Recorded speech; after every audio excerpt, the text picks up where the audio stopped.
हाँ तो स्टूडेंट्स, स्वागत है आपका आज की क्लास में। आज हम वो टॉपिक करने जा रहे हैं जो कि हर इंग्लिश के स्टूडेंट के लिए जरूरी होता है। हालांकि वो डायरेक्ट इनडायरेक्ट हर एग्जाम में आता है, लेकिन फिर भी हम उसको नहीं पढ़ते या फिर टीचर भी उसको बहुत कम पढ़ाते हैं। और उस टॉपिक का नाम है एलिमेंट्स ऑफ ए सेंटेंस। चाहे कोई भी एग्जाम हो, उसमें वर्ब भरनी हो या फिर वाक्य में कुछ मिस्टेक पहचान करनी हो, या फिर नॉर्मली अगर हम वाक्य पढ़ते हैं तो भी ग्रामर की दृष्टि से, स्पीकिंग की दृष्टि से हमें एलिमेंट्स ऑफ ए सेंटेंस का ज्ञान होना ही चाहिए। देखिए, एलिमेंट्स को हम पांच भागों में बांट सकते हैं। मेन 5 एलिमेंट जो है वो देखते हैं हम, जिसको जैसे इंग्लिश में कई बार SWOCA भी कह देते हैं। एक्रोनिम यूज होता है SWOCA, जैसे सब्जेक्ट, वर्ब, ऑब्जेक्ट, कॉम्प्लीमेंट और एडजंक्ट या एडवर्बियल। इसको कई SPOCA भी लिखते हैं। इसमें पी में प्रेडिकेट आ जाता है, प्रेडिकेट, प्रेडिकेटर, प्रेडिकेशन, ये भी आपको समझाएंगे। पहले ये देखिए, एलिमेंट्स जो है एक सेंटेंस के कौन कौन से होते हैं। इसमें मुख्यतः 5 भागों में बांट सकते हैं: subject, verb, object, complement, adjunct या एडवर्बियल। अब आपको मैं बता दूं कि जैसे सब्जेक्ट है तो सब्जेक्ट जो है वो क्या होता है, डूअर ऑफ द एक्शन होता है, ठीक है। वर्ब जो है वो उसमें ऑक्सिलरी यानी हेल्पिंग वर्ब और मेन वर्ब दोनों आती है। ऑक्सिलरी में क्या क्या शामिल होता है, बी, डू, हैव और उसके अलावा मॉडल सारे, ठीक है। ऑब्जेक्ट जो है वो एक्शन का रिसीवर करने वाला होता है, उसको ऑब्जेक्ट कहते हैं। उसके अलावा कॉम्प्लीमेंट, ये एक वाक्य में पूरक जिसको कहते हैं, उसका काम करता है। और लास्ट है एडजंक्ट या एडवर्बियल। ये जो है हाउ, वेयर, व्हेन, व्हाई का उत्तर देते हैं, ठीक है। सब्जेक्ट जो है वो किसका उत्तर देता है, हु का।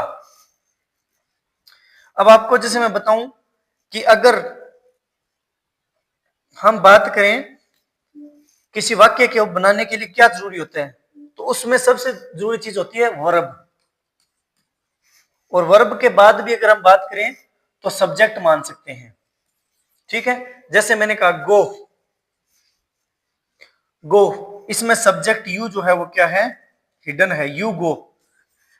इंपेरेटिव वाक्य यानी वाक्य तो सिर्फ किससे बन गया, वर्ब से। तो इसलिए हमें करने के लिए क्या है, वाक्य के एलिमेंट्स की पहचान होनी चाहिए। सब्जेक्ट के रूप में याद रखना नाउन या प्रोनाउन दो ही आते हैं, ठीक है। वर्ब जो है आपने पहचान ही लिया, जिसमें एक्शन होता है। इसमें प्रेडिकेट, प्रेडिकेशन और प्रेडिकेटर होते हैं, ठीक है। वो नेक्स्ट क्लास में बात करते हैं। इसमें ऑब्जेक्ट के रूप में भी क्या है, नाउन या प्रोनाउन होते हैं। ये वट का उत्तर देता है, ठीक है, या फिर होम का भी उत्तर दे देता है कभी कभी। कॉम्प्लीमेंट में है जैसे कि कोई काम को पूरा करने के लिए, यानी इसके बिना वाक्य क्या लगता है, अधूरा लगता है। और हाउ, वेयर, व्हेन, व्हाई का उत्तर देने वाले क्या हो जाते हैं, एडजंक्ट या adverbial.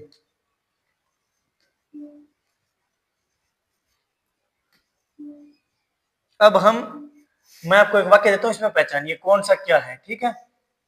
Ram gave Shyam an apple at 5 PM।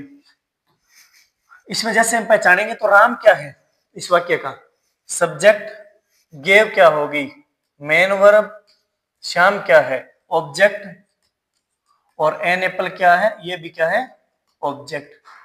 ये है डायरेक्ट ऑब्जेक्ट और ये है इनडायरेक्ट ऑब्जेक्ट। और ये क्या हो गया, एडजंक्ट या एडवर्बियल, ठीक है। यानी ये आईओ, सॉरी ये डीओ, और ये क्या हो जाएगा, आईओ, इनडायरेक्ट ऑब्जेक्ट। अब राम इज ए बॉय, इसमें इज क्या है, वैसे तो हेल्पिंग वर्ब होती है, लेकिन यहाँ पे लिंकिंग वर्ब है। यानी जब कॉम्प्लीमेंट आता है तो हेल्पिंग वर्ब जब मेन वर्ब का काम करते तो उसे लिंकिंग वर्ब कहते हैं। और ए बॉय क्या हो गया, कॉम्प्लीमेंट, ठीक है। इसके अलावा प्रेडिकेट होता है, यानी सब्जेक्ट, कर्ता, और कर्ता के पीछे जो भी बचता है वो सारा क्या हो जाता है, प्रेडिकेट। हिंदी में जैसे उद्देश्य और विधेय, ठीक है।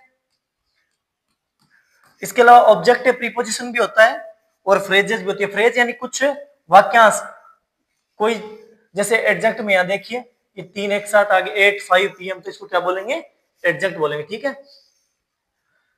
और इस एडजंक्ट में ये ज्यादा होने से इनको क्या बन जाता है, फ्रेज बन जाता है, ठीक है बच्चों।